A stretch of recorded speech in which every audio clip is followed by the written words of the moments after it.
Ayotzinapa y Tlatlaya se han convertido en sinónimo de violación a los derechos humanos. Lo ocurrido en la bodega del municipio del Estado de México y en Iguala, donde en el primer evento murieron 22 personas y en el segundo 6 más y 43 desaparecidos que son normalistas, tiene hundido al país en la peor crisis en lo que va del sexenio. Tenemos una Comisión Nacional de Derechos Humanos que ha sido muy cuestionada por su papel en ambos eventos. Y hoy tenemos precisamente, Paola y yo, para este programa de Arsenal, un invitado de lujo, un invitado que sabe de derechos humanos. Estamos hablando del doctor José Luis Soberanis. Él fue ombudsman, el predecesor del actual y cuestionado defensor de los derechos humanos, Raúl Plasencia Villanueva. Doctor, ¿cómo está? ¿Cómo le va? Pues es una pena saludarlo en estas circunstancias, pero yo creo que tiene mucho que aportar lo que usted piense de lo que ha venido pasando en este país. Un primer comentario sobre lo que... Bienvenido, doctor. Gracias, Paula. Bueno, yo creo que, como usted acaba de decir, y con toda razón, pues es la crisis más fuerte que ha tenido el Estado mexicano, pues en este sexenio, en materia de violación a derechos humanos, ¿verdad? Porque el Estado pues está para proteger la vida de sus ciudadanos, no para matarlos, ¿verdad? Entonces parece que fueron autoridades las que cometieron estos ilícitos, y entonces eso es más grave, ¿verdad? Porque son lo que se llaman ejecuciones extrajudiciales, que pues son hechos sumamente graves. Estaríamos hablando esto en el caso de Tlatlaya, ¿no? Pues sí, pero también en el caso de los normalistas, pues parece que todo vino por parte de una autoridad, del alcalde de Iguala, que aunque sea una autoridad municipal, pues es parte del Estado mexicano y también tiene que responder de sus actos. ¿Qué le parece el papel que está desempeñando ahora Enrique Peña Nieto, el presidente, cuando recibe a estos familiares esta última reunión reciente de más de 5 horas, en donde hay muchos que lo acusan de que fue simplemente una lista para que fuera un compromiso mediático? Bueno, es que ese es el problema, ¿no? Una cosa son los dichos y otra cosa son los hechos. Una cosa son declaraciones que se hacen pues ante los medios, ante la televisión, ante los periodistas, y otra cosa ya son las políticas públicas en materia de derechos humanos. Entonces parece ser que no coincide esto, ¿no? Mira, Paula, tenemos por ejemplo muchas instituciones dentro del gobierno federal que se han creado supuestamente para protección de derechos humanos, subsecretarías, subprocuradurías, direcciones, y yo me pregunto, ¿y qué hacen, no? Aparte de cobrar, por supuesto, ¿no? O sea, la estructura burocrática es espantosa y no está sirviendo de nada. Te recuerdo, por ejemplo, el caso de los desaparecidos, que fue un compromiso del gobierno ya hace varios meses y no tenemos resultados absolutos. Entonces, ¿para qué sirven todas estas instituciones del Estado mexicano? Doctor, tenemos, para un poco ilustrar la barbarie a la que hemos llegado en este país, tenemos por un lado el caso, usted lo mencionó, de ejecuciones sumarias, gente que fue ultimada cuando estaba ya rendida, cuando estaba inerte, por elementos militares, caso Tlatlaya. Tenemos por otro lado, cosa que tenía mucho tiempo de no ocurrir en este país, con esas características, 43 personas, 43 jóvenes, 43 normalistas desaparecidos hace 35 días. Doctor, el Estado o el gobierno no tenemos noticias y no acierta, da la impresión de que está un poco extraviado en todo este asunto. Sale en diario a dar declaraciones, pero realmente las dos cosas más importantes que la gente está esperando, que es tener noticias ya de qué pasó con estos jóvenes, si están vivos o si están muertos, y dónde está el famoso alcalde de Iguala, José Luis Abarca, su esposa, cuyos padres, doctor, están encerrados por delincuencia organizada, están en la cárcel por delincuencia, 2 hermanos muertos y arrojados en la autopista del Sol. O sea, con esos antecedentes, que haya sido investido como candidato por un partido político de los importantes en México, el PRD, pues está reflejando, a mi juicio, una descomposición terrible en este país, doctor. Pues sí, reitero lo que le acabo de decir a Paola, ¿no? O sea, que no nada más es un tema, los derechos humanos, de hacer declaraciones, y ese es nuestro problema. Hay que pasar a los hechos. Mire, todo esto a mí me recuerda mucho el tema de la guerra sucia de los años 70, usted recordará aquella investigación que hicimos, y bueno, pues el problema era eso de los desaparecidos, ¿no? Nosotros llegamos a contabilizar más de 500 desaparecidos y pues se está repitiendo la historia. Y mire usted, no nada más es el tema de estos, a cada rato están apareciendo nuevas fosas. O sea, ¿qué pasa o qué ha pasado en el estado de Guerrero? Esto pues es muy grave, lo que acaba usted de mencionar. Y, bueno, y las otras fosas pues también son mexicanos, ¿no? ¿Y quién responde de aquello, ¿verdad? Entonces, sí es una crisis de derechos humanos al cual el Estado mexicano hasta ahora no ha sabido responder. Claro, a ver, el papel de la Comisión Nacional, usted hablaba de que tenemos muchas instituciones de defensa de los derechos humanos. Yo quisiera preguntarle sobre el papel, cómo juzga el papel de la actual Comisión Nacional de Derechos Humanos. Yo no recuerdo que haya habido para un ombudsman tantas críticas como las ha habido para el doctor Plasencia, que por cierto pues estamos en pleno proceso para elegir un nuevo ombudsman, y él se presenta a la reelección, le sacan por ahí una casa de 20 millones de pesos, él dice que es producto del esfuerzo de él y de su mujer, en fin, a río revuelto, pues evidentemente claro. Esto viene. Yo quisiera que nos hiciera un juicio. ¿Está usted decepcionado del doctor Bueno, Plasencia? A mí me resulta difícil, ¿no?, juzgar a quien fue colaborador mío y después mi sucesor, pero por los hechos sí, evidentemente, pues han habido omisiones importantes en los cuales, bueno, pues él debió haber estado presente en estos y en otros casos más, que ya pues, la prensa se ha encargado de señalarle y que parece ser pues le va a costar la reelección, ¿verdad? Tiene que ser una comisión proactiva, no una comisión pasiva, no esperar a que le lleguen las denuncias, sino el ombudsman en el momento en que tiene noticias de estos tiene que salir, ¿verdad?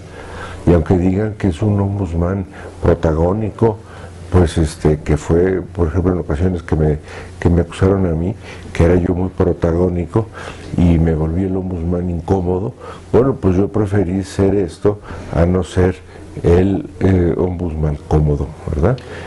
Específicamente sobre el caso de Tlatlaya, ahora que Plasencia compadecía ante el Senado para decir por qué merecía ser reelegido o no, uno de los puntos que le reprochaba sobre todo el PRD, porque sin duda esto se ha ido politizando poco a poco, el PRD le decía es que en realidad el efecto fue muy tardío, más bien la respuesta fue muy tardía por parte de la CNDH y específicamente de Plasencia en el caso Tlatlaya. ¿Usted opina que esto es cierto? Sí, porque nosotros nos enteramos de lo que había sucedido ahí, se reportó pues simple y sencillamente que habían fallecido presuntos delincuentes y no fue hasta que un medio internacional lo destacó. Y yo pienso que en ese momento pues debió haber entrado con toda la fuerza la comisión, ¿verdad? Y claro, junto con esto que estás tú diciendo, pues está el caso de los normalistas de Ayotzinapa, ¿no? Entonces, es lo que le estoy diciendo aquí a don Pancho. Una comisión proactiva, no una comisión pasiva, es lo que parece ser necesitamos, ¿no? Doctor, ayer Mauricio Farra, que también es ex colaborador suyo, hizo una propuesta que llamó la atención, que no se reelija el ombudsman. ¿Qué le parece? No, a mí me parece muy adecuada. Yo coincido con ello. ¿Por qué, doctor? Decía... Digo, porque hayamos tenido un ombudsman que no haya respondido a las expectativas, pues quizá viene uno que sea así muy bueno y que ojalá y se quede. Pues sí, pero como dijo Cervantes el Quijote, ¿no? Nunca segundas partes fueron buenas. Y fíjese que me estoy echando la soga al cuello porque yo fui reelecto, ¿verdad? Pero las circunstancias de mi reelección fueron completamente diferentes. Teníamos a un señor muy extraño de presidente de la República, Fox, y es más, de la Secretaría de Gobernación combatieron mi reelección y pues no le salió el asunto. O sea, son dos circunstancias diferentes, no nos podemos juzgar con el mismo rasero. Pero sí hay la tentación, cuando uno está en un cargo de estos, que está uno volviéndose un juez o un censor del gobierno, pues quedar bien con ese gobierno buscando la reelección. Eso es algo pues como que muy humano, ¿no? Entonces, el presidente de la República, pues, lógicamente tiene una bancada en el Congreso importante. No es posible que haya un presidente que no tenga legisladores. Entonces, lógicamente, los legisladores del presidente van a actuar en consonancia, y por eso hay esta tentación a quedar bien, ¿no? Sí. Y entonces yo creo que la mejor forma de resolverlo pues es la no reelección. Yo particularmente soy una persona que estoy en contra de la reelección en todos los casos. Yo creo que las reelecciones no son buenas, ¿verdad? Y que uno llega, es electo, designado, cumplir su papel y adiós, ¿no? Bueno, ese sería otro debate, por ejemplo, reelección de alcaldes, reelección de diputados y senadores. Bueno, tiene sus pros y sus contras, pero ya... Claro, ese es otro... Ese es harina de otro costal. Efectivamente, como usted señala, pues en este caso en particular del señor Raúl Plasencia, pues hay toda una polémica alrededor, pero yéndonos más allá un poquito de lo que es la Comisión Nacional de Derechos Humanos, el papel del Estado en todo esto también ha dejado mucho que desear. Usted hablaba, por ejemplo, del caso Tlatlaya. La primera recomendación, si mal no recuerdo, la primera alusión que hace el doctor Plasencia a este asunto es que fue un enfrentamiento. Luego hace una segunda declaración con la misma tesis, que fue un enfrentamiento, y cuando se acerca la reelección, como usted dice, de repente se acordó que era defensor de los derechos humanos y saca una recomendación muy dura para el ejército. Es decir, todo relacionado y alrededor de la posibilidad de reelegirse. Claro, yo creo que se juntó el hambre con las ganas de comer, claro. ¿Verdad? Y sí fue poco afortunado, ¿no? Yo espero que el ombudsman que elija ahora el Senado, pues tome buena nota de estas circunstancias, ¿no? Hay algo que creo que nos preocupa a todos los mexicanos, que ahora estamos tocando el punto precisamente, y es el ejército. Desde su administración, cuando el tema de Michoacán, usted incluso en algún momento decía, bueno, que se retire, porque no estaba funcionando, al menos desde el punto de vista de la CNDH, de la manera adecuada. Y ahora se presenta, tanto en el caso de Tlatlaya, como en la inacción, en el caso de Ayotzinapa. No, del ejército. Por eso, de omisión.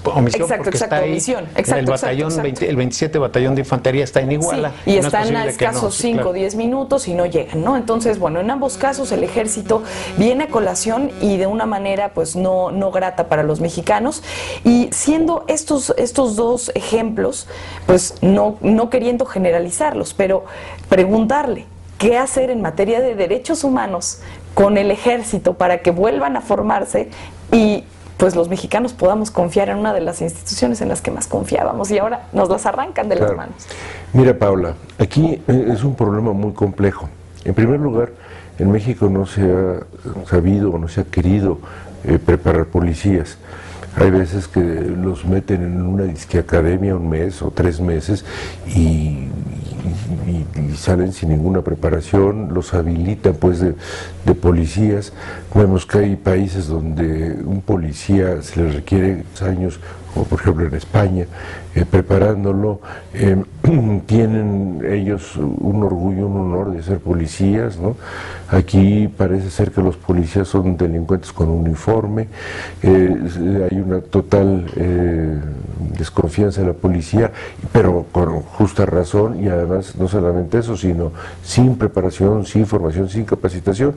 Entonces se ha ido al expediente fácil de habilitar al ejército como gendarmes, como policías, y esto es un error, porque el militar está capacitado ¿para qué? Para matar al enemigo. El policía debe estar capacitado ¿para qué? Para detener a un delincuente. El delincuente no es un enemigo, el delincuente es una persona que ha violado la ley. Hay que detenerlo y llevarlo con la justicia para que lo juzgue y le imponga una pena. Son dos visiones muy diferentes, ¿no? El ejército no está inmune a los actos de corrupción, lo sabemos. Entonces, es muy fácil para el gobierno, en vez de preparar policías, pues habilitar a los militares de policías. Yo siempre critiqué esta situación. Han pasado ya muchos años de esto, sigue la misma cuestión, y yo además les decía una cosa: miren, yo soy hijo de general, y yo como hijo de militar, a mí me da mucha pena, ¿verdad?, que a los militares los metan a gendarmes. Entonces, no es su papel, no es su papel. Son expedientes fáciles, por lo tanto, ¿qué es lo que se tiene que hacer? Preparar adecuadamente corporaciones policíacas, ¿verdad? Ahí está el tema. Pero eso lleva mucho tiempo, tengo entendido. Fue cuando el expresidente Calderón le declara la guerra al narco y que después se echa para atrás y dice que no es guerra, que es lucha contra el narcotráfico.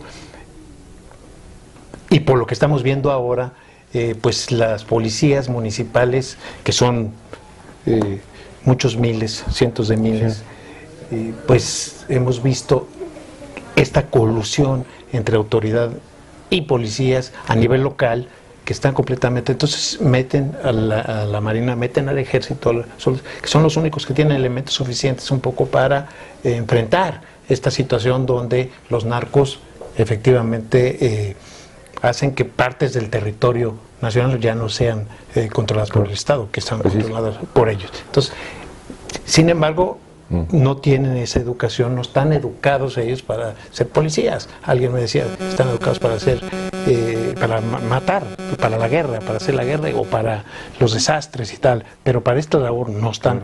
Yo creo que de ahí deriva todas estas... Cuando voy a esto, cuando usted estaba, doctor, usted fue muy crítico con el ejército, yo recuerdo, ¿no?, en alguna plática que tuvimos usted y yo en aquel entonces sobre unos militares que habían violado a algunas prostitutas por allá en el norte y tal, ¿no? De lo que había entonces, a lo que hay, ¿qué observaciones nos puede hacer sobre cómo ha evolucionado el ejército en materia de derechos humanos o de respeto a los derechos humanos? Pero es que aquí tenemos otro problema, y es que desde hace tiempo a los militares les dan cursos de derechos humanos. Bueno, pues eso puede estar muy bien y puede cubrir un expediente, pero el problema no es que les den cursos de derechos humanos, el problema es que les ordenen que cumplan lo que manda la Constitución, ¿verdad?, y no que los solapen cuando violan la Constitución, y es lo que yo vi, ¿no?, y cosas muy graves. Por lo tanto, reitero, el ejército no está para hacer funciones policíacas, tenemos que tener una buena policía, ahí está la clave del asunto. Sí, doctor, el término Omisión Nacional de Derechos Humanos que utilizó ayer la senadora Laida Sansores, ¿qué reflexión le provoca? Bueno, pues es que regresamos a lo mismo, ¿no?, que un ombudsman no tiene que cuidarse, no tiene que andar viendo pues quedar bien, no tiene que ser políticamente correcto, vamos. Un ombudsman tiene que mojarse, tiene que comprometerse y tiene que salir adelante, aunque le digan a uno barbaridades, ¿no? Pues ni modo, cuando, como decía otra vez el Quijote, ¿no?, ladran los perros, pues es que cabalgamos, ¿no? Claro. Habiendo dejado que relativamente el papel de Plasencia, pues en estos últimos tiempos no ha sido realmente el adecuado, quisiera preguntarle qué va a pasar cuando encuentre quizás una mayoría que lo apoye y que lo apruebe en el Senado y de pronto pueda quedarse al frente una vez más de la CNDH. ¿Cuál sería la recomendación? ¿Cuál sería la recomendación en ese hipotético? Le estás preguntando si votaría por la reelección. No. En ese hipotético, ¿cuál sería la recomendación suya hacia un Plasencia que debe de seguir con el funcionamiento y la administración de la CNDH? Bueno, pues es que ahora se puede ir al otro extremo, ¿no? Claro. Entonces, pues ahí está bien. En el hipotético caso que lo reelijan, yo personalmente no creo. En esa hipótesis, pues entonces puede decir así, pues ahora van a ver quién soy yo, ¿no? Entonces, en ese sentido, pues volvemos, o sea, aquí no hay que estar, no hay que irnos a los extremos, ¿no? Tenemos que hacer algo que sea objetivamente correcto. Ahora que dice que tal vez no sea Plasencia, de los otros 20 candidatos que se pintan quizás para liderar esta comisión, ¿hay alguno que a usted le llame la atención? Bueno, mire usted, yo creo que el próximo ombudsman tiene que ser una persona comprometida con los derechos humanos. Pero aquí hay otro aspecto que estamos olvidando. Tiene que ser alguien que le sepa el asunto, ¿no? Porque no nada más basta con dar declaraciones y con dar así cosas bonitas, ¿no? Le tiene que saber, porque es un trabajo técnico jurídico, tiene que ser una gente que sepa de derecho y sobre todo con experiencia en estos asuntos. Hay varias gentes con experiencia. ¿Por qué? Pues porque armar un expediente de derechos humanos no es enchilame otra gorda. Armar un expediente de derechos humanos es técnicamente complicado, por eso no solamente hay que saber, sino hay que tener la experiencia en ese sentido, ¿verdad? Entonces, yo creo que dentro de esta lista de 20, pues tenemos, entonces ya el número se nos reduce mucho, ¿no? Yo creo que los senadores, senadoras, tienen que ser muy cuidadosos al elegir al próximo ombudsman. Doctor, desde su perspectiva, ya hablamos de lo que es la persona, el presidente de la Comisión Nacional de Derechos Humanos, pero ¿qué le faltaría? Además, ¿tiene suficientes, digamos, instrumentos, dientes para hacer respetar los derechos humanos? En la actual legislación yo creo que sí, porque el ombudsman no es un juez, el ombudsman se basa sobre todo en algo que es la autoridad moral, ¿no? Los romanos diferenciaban la autoridad del poder, ¿no? El poder lo tiene cualquiera, la autoridad, ¿no? Porque eso es una característica moral, ¿no? La autoridad moral. Entonces, cuando uno habla, tiene a uno que escuchar y decir, hijo, a ver qué va a decir ahora, ¿no? Entonces, en este sentido, yo creo que la actual comisión tiene esos instrumentos, esos dientes, como se dice comúnmente, ¿verdad? La cosa, pues, es ejercerlos. O sea, lo que ha faltado, digamos, es voluntad, sí, para utilizar esos dientes a la hora que hay que morder. Así es. Digo, para ilustrarlo. Sí, exactamente. Nuestra comisión, desde hace varios años ya, es la Defensoría de Derechos Humanos con más recursos alrededor del mundo. Ahora que estamos hablando de las herramientas o de los dientes que tiene la comisión para poder ejercer aquello que necesite. En esta circunstancia, Plasencia también ha sido bastante criticado porque ha ido aumentando un presupuesto el 12% aproximadamente cada año. Y yo quiero preguntarle si en esta ocasión se justifica, porque Plasencia tiene su versión y los críticos tienen otra. Y quiero preguntarle a usted, que ha estado en esos zapatos, si este aumento de 12% en el presupuesto de la Comisión de Derechos Humanos se justifica. Bueno, aquí tenemos que decir que muchas veces los críticos son críticos que lo hacen sin fundamento. Por ejemplo, ¿cuánto gasta el Estado mexicano en todas estas dependencias que hacíamos hace un momento? Referencia a secretarías, subsecretarías, direcciones tal, y que no hacen para nada? ¿Cuánto nos cuesta a los mexicanos sostener toda esta estructura, todo este elefante blanco? Ahora, realmente no hay un estudio serio sobre lo que cuesta la comisión. Es la que cuesta más caro, eso no es cierto. Es que hace recomendaciones, no, es que aquí no hay una no hay una fórmula matemática, tal presupuesto, tales recomendaciones, porque hace muchas otras funciones, ¿verdad? Entonces, lo que pasa es que no tenemos ningún estudio serio a ese respecto, y yo creo que lo primero que habría que hacer es que los que saben de gasto público deberían hacer un análisis a ver si es correcto o no es correcto. Doctor, el papel de las ONGs, de los activistas en derechos humanos, yo recuerdo que usted también por ahí se encontró con muchas piedras de gente notable, defensores de derechos humanos, que al final pues, sacaron el cobre y bueno, pedían dinero y cosas de ese estilo. ¿Qué papel deben de jugar las organizaciones de derechos humanos? ¿Cómo en su conjunto, cómo las calificaría usted? Pues así como en botica, ¿no? Que hay de todo.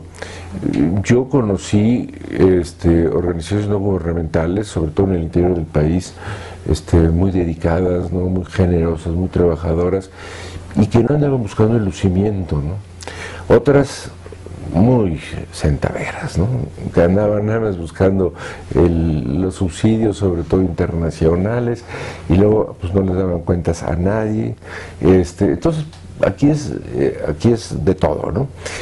Yo creo que las ONGs es un instrumento valioso de la sociedad para la promoción y defensa de los derechos humanos. Se les tiene que cuidar, se les tiene que proteger. Ahora, lo que no hay que hacer con ellas, pues es taparles tampoco sus sinvergüenzadas, ¿no? Entonces, tiene que rendir cuentas a la sociedad, lo que reciben, en que lo gastan, etcétera, etcétera, ¿no? Son instituciones sociales y como tal le tienen que dar cuentas a la sociedad de lo que hacen. Doctor, pues muchísimas gracias por habernos acompañado.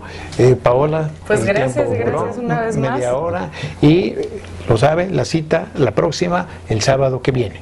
Muchas gracias. Hasta luego. Te invitamos a seguir cuestionando la información con los siguientes videos.